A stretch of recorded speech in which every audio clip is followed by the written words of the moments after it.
और ये 6-7 घंटे मेरे ख्याल से SIT जांच चली है। और जो भी चीजें हमें पता थी, सभी चीजों से रिलेटेड हमने पूरे सब जवाब दिए हैं, जो सब चीजें हैं। और हाँ, सब दिए, पूरी रिकॉर्डिंग भी बताई, टाइम भी बताया, हर चीज जो पूछा। इतने घंटे आप पता है कि बातचीत चली है। तो रिकॉर्डिंग के अलावा कोई अन्य सबूत भी आपके पास जो आपने SIT को दिए हैं? वो देखिए, बाकी सुरेश राठौर देगा, क्योंकि सुरेश राठौर और वो बहुत ज्यादा लंगोटिया यार थे, दुष्यंत कुमार गौतम, तो वो उन्हीं को पता है, उसी के विषय में वही। पूछताछ हुई है, यहाँ भी हुई है पूछताछ जी। अंकिता भंडारी मामले में आगे की क्या रणनीति रहेगी? देखिए, अभी तो जितने भी सारे ऑफिसर्स थे, सबने बहुत यही बोला है कि मतलब निष्पक्ष जांच करेंगे, और कम से कम 4-5 कैमरे लगे हुए थे, तो उसमें कोई गलत तो नहीं बोल सकता, उसमें झुठला भी नहीं सकता, क्योंकि सारे कैमरे जितने भी चल रहे थे, हमारे ऊपर 4-5 कैमरे थे, तो वो झूठ नहीं बोल सकते। सिर्फ एक डिवाइस है, जो मोबाइल है, वो डिवाइस हमें मेरे ख्याल से कल हम कोर्ट में जमा करा देंगे। अंकिता को इंसाफ दिलाने की इस लड़ाई में अंत तक आप खड़ी रहेंगी क्या? अंकिता के मैं मतलब जहां तक भी मैं जाऊंगी, मैं साथ खड़ी हूँ, अंकिता के घर वालों के साथ खड़ी हूँ, और उत्तराखंड के जो भी समझ जनता उसके साथ खड़ी, क्योंकि अंकिता हमारी बेटी नहीं है, तो पूरे देश की बेटी थी। खाली जी 2 दिन से सोशल मीडिया पर आपके तेवर थोड़े से बदल गए थे, तो लोग बड़े कमेंट कर रहे हैं। देखिए लोग, हाँ, मैं बताती हूँ, मुझे बहुत गुस्सा आ रहा था, क्योंकि कल हमें पता कि किस तरह से कल भी हम कई घंटे SIT जांच में रहे, और हमें बहुत ज्यादा बुखार था, वॉमिटिंग से लग रही थी, लेकिन लोग हमारे बारे में कह रहे हैं कि बिक गई है, किसी सत्ता के हाथों बिक गई है।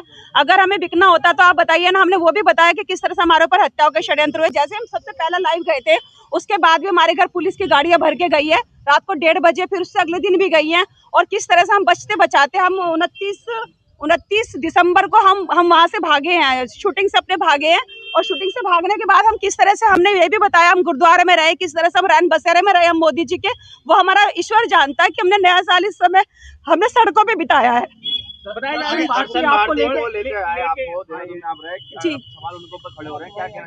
देखिए दर्शन भारती जी ने क्या स्टेटमेंट दिया वो मुझे नहीं पता, क्योंकि मैं कल सारा दिन SIT जांच में थी। जैसे आज आपको मैं सभी पत्रकार बंधुओं का मैं धन्यवाद अदा करना चाहती हूँ, क्योंकि आप अंकिता भंडारी की ये जो आवाज उठा रहे हैं ना, खाली उसी की आवाज नहीं उठा रहे आप, मतलब मेरे ख्याल से पूरे देश की बेटी की आवाज उठा रहे हैं। अगर इसी तरह से आवाज उठाएंगे तो कभी इस तरह से किसी का बयान बदलने वाले तो नहीं है, जो आपका तेवर था जो मेरे तेवर, आप मैं 5 कैमरों के बीच में मैं अपने पूरे के पूरे 7-8 घंटे, आपको पता, आप लोग बाहर वेट कर रहे थे, तो लगातार सारे कैमरे चल रहे थे। तो वो पूरे उत्तराखंड को आपसे उम्मीद है, और मिला पूरे उत्तराखंड को उम्मीद है, मैं उनके उम्मीद पे खरा उतरूंगी, और मैं जो बेटी है, जो अंकिता भंडारी जो बेटी है, उसे न्याय जरूर दिला के रहूंगी।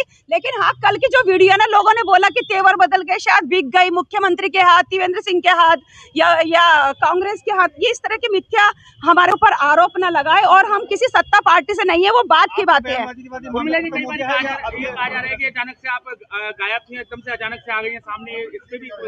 देखिए, ये बेकार की बातें है, हमारे पास इतने सारे सबूत है, तो उन सबूतों को छुपा के रखना भी बहुत जरूरी था, आप समझ सकते हैं ना।